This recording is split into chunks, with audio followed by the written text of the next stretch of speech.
Welcome back, everybody. Now, Christy, I've got a question for you. Shoot. What's your favorite artificial sweetener? No, I like sugar. Oh. However, my husband, he loves the blue packets in the coffee, always. Okay, well, this is a story that he should not miss, and it will probably change your habits there at home. Our special correspondent, Miranda Kahn, met with our health expert on location to talk about how artificial sweeteners might not be a good option. Let's take a look.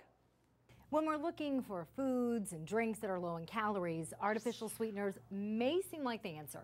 But what you may not realize is that many of those sugar substitutes can actually be hazardous to your health. Joining us now to explain more is our health expert, Dr. David Friedman. Hey. Thanks so much for being here. Great to be here. You know, Miranda, many people out there have no clue of the dangerous effects that these artificial sweeteners play on them, their families, and their loved ones. The list is just incredible. Why are artificial sweeteners so bad for us? You just said the magic word, artificial. Anything labeled artificial is usually created by chemists in a laboratory. These cannot be easily digested by the body. In fact, study after study links these chemicals to imbalances created inside the body. These imbalances, let me tell you what they've been linked to. You ready? All types of ailments, from depression, joint aches, Alzheimer's disease, Parkinson's disease, cancer, even reports of death. Death. Suddenly gaining a few pounds doesn't seem so bad. Well, actually, there's no concrete evidence showing that these sugar substitutes even help people lose weight. In fact, studies suggest quite the opposite, that chemical sweeteners actually stimulate appetite and contribute to obesity. Let's look at diet soft drinks for an example. They claim to be a diet aid. It was a University of Texas study, 8-year study, that found that diet soft drinks containing artificial sweeteners have been shown to increase, ready, the risk of obesity by 41%. 41? For every 1 cup or glass that you drink. Researchers concluded that the chemical used in these soft drinks cause you to crave more carbs. When you crave more carbs, you gain more weight. Good point, good point. There are so many different artificial sweeteners out there, so which ones are actually good for us? None of them are good for you. First, let's talk about sucralose. Recognize these packets? You see them everywhere. Let me tell you how it's made. Are you ready? I'm ready. They use real sugar, so they start with this stuff, real sugar. Right. Then they chemically modify it to make it calorie-free. You want to know how?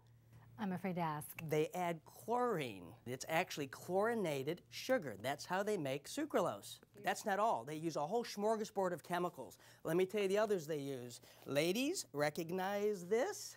Of course, nail polish remover. Nail polish remover, well, there's a chemical in here called acetone, and that's the stuff in nail polish remover. That is a chemical used to create sucralose, okay? Not all. Benzene is also added. You know what benzene is? Maybe not, but it's a known carcinogen, and it's an ingredient used in oil and gasoline. Oh, let's not forget the next one. It's called methanol. This is a wood alcohol used in windshield washer fluid and also antifreeze. This is in the artificial sweeteners. That's what they use to make it. Dr. Friedman, I'm in complete disbelief right now. But wait till you hear the last ingredient used to make sucralose. Formaldehyde.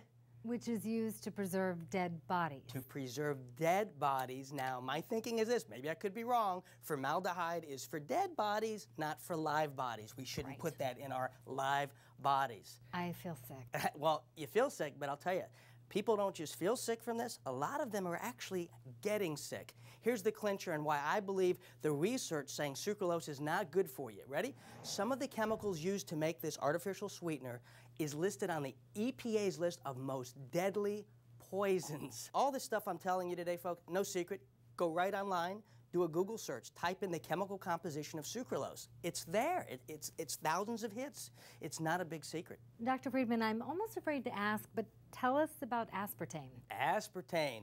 That's found in those little blue packets. You recognize those at all the restaurants. Sometimes it's called phenylalanine. That's a big word. When you see big words like that, that's chemicals. That's not natural.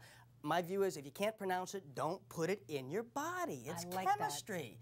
Aspartame has been the subject to a lot of heated controversy, both because of safety issues and what many health experts, including me, consider questionable circumstances surrounding its approval.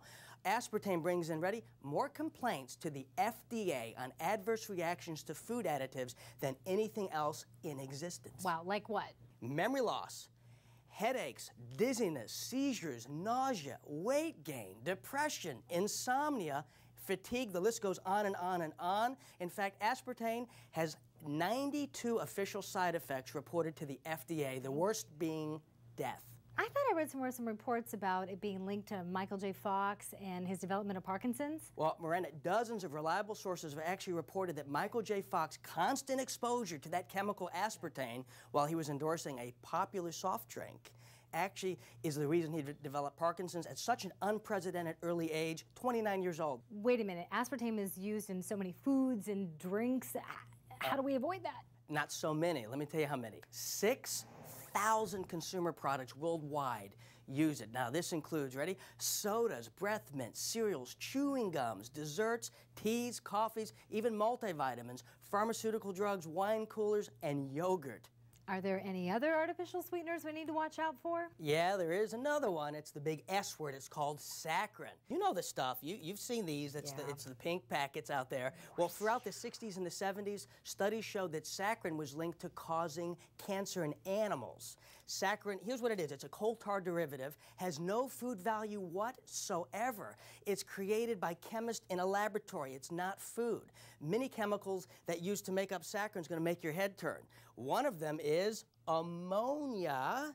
That can't be good. It actually is good if you want to clean your toilet. Excellent stuff. But you know something? This doesn't belong in my body. I don't think it belongs in anybody's body. It's not natural. This shouldn't be making sweeteners we put into our bodies. All right, okay, so I think we've heard enough. We get the idea. No more artificial sweeteners. Good. So are there any like low-calorie sugar options out there? Anything healthy? There's actually 3 sugar substitutes that I definitely recommend, but we're out of time. So I'm going to have to cover those on the next episode. All right, I look forward to it. Thanks, Dr. Friedman, Great. for being here. And thank you for watching. And if you'd like to watch this report again, you can always go to thebalancingact.com/health. Did you know that the United